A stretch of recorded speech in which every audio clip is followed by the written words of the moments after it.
New Year's resolutions can be very stressful and can put a lot of unnecessary stress on yourself. So do this instead.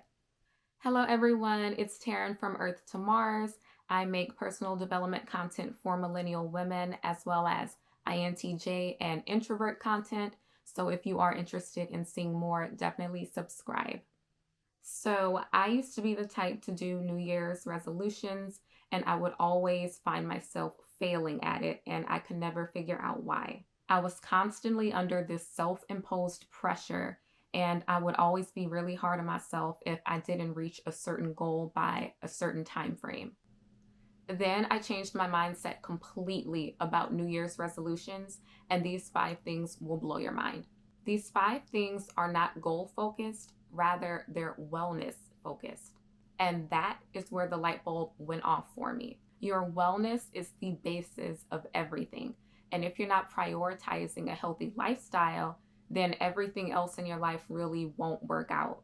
So here's what I do now each year instead of setting New Year's resolutions. The first thing is to focus on health and wellness. Your mental health, your physical health, your emotional and spiritual health are all key components to make sure you show up as your best self each year.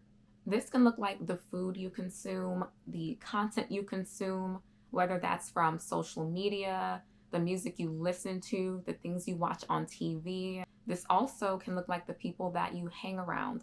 Are they negative? Are they toxic? Or are they good people? By only consuming the best of the best, you will feel a change and a change for the better. Some great ways that you can focus on your health and wellness is to be mindful of what you consume, work on your confidence levels, talk to a therapist if needed, put yourself and your needs first, and only do what feels good to your mind, your body, and your soul. The second tip is to become 1% better each day. That's it, just 1%. You don't have to do all of the things.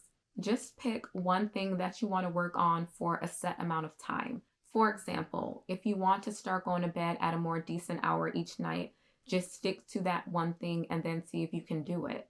You don't need to add in a 10-step skincare routine to that also, or drinking a gallon of water or something before the night ends. Just pick one thing and do it. And then stick with it each day until it becomes a seamless practice in your daily routine. Then move on to the next thing. But all you need to do is just stick to 1%. That's all it takes. The third thing that I now do instead of resolutions is cultivate relationships or get rid of relationships each year. This year and every year after, let's make a pact to only invest ourselves in relationships that are good for us and get rid of the relationships that are not good for us. I have gotten rid of a few people over the last couple of years, and I cannot explain how much my life has gotten exponentially better since doing so. Deadweight people, toxic people, and negative people do not deserve a space in your life, so stop giving them one. Instead, focus on relationships that make you feel good. Invest in the people who invest in you. It should be a pretty equal exchange of energy. It shouldn't just be one party doing all the work and the other one receiving all the energy. And only show up for the people who show up for you. Once you have nothing but quality people in your life, you will feel so light and so free, and it's an amazing feeling. The fourth thing to do is to say no more. You know what they say, no is a complete sentence. Stop saying yes to the things that you really want to say no to. I have an entire video I did on this a couple years ago that I will link, but basically just say no more. I truly feel that most people do not say no enough. Don't be one of them. It's okay to say no to doing a favor for someone, no matter how small it may be. It's okay to opt out of going to an event if you don't feel up to it. It's okay to say no. No is not a bad word. So start saying it more. And the last thing to start doing each year is having more fun.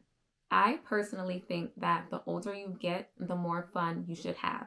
This can look like making more time for your hobbies. This can look like traveling more. This can look like saying no and just resting more and taking more time off, laughing more, but have more fun. This year and every year after, opt out of things that do not bring you joy. In the grand scheme of things, life is very short and time is fleeting. So have more fun, laugh more, enjoy your life more while you're still here. So I hope you will incorporate some of these things into the new year and every year after and release yourself from the pressure of New Year's resolutions. Thanks so much for watching, and I'll see you later.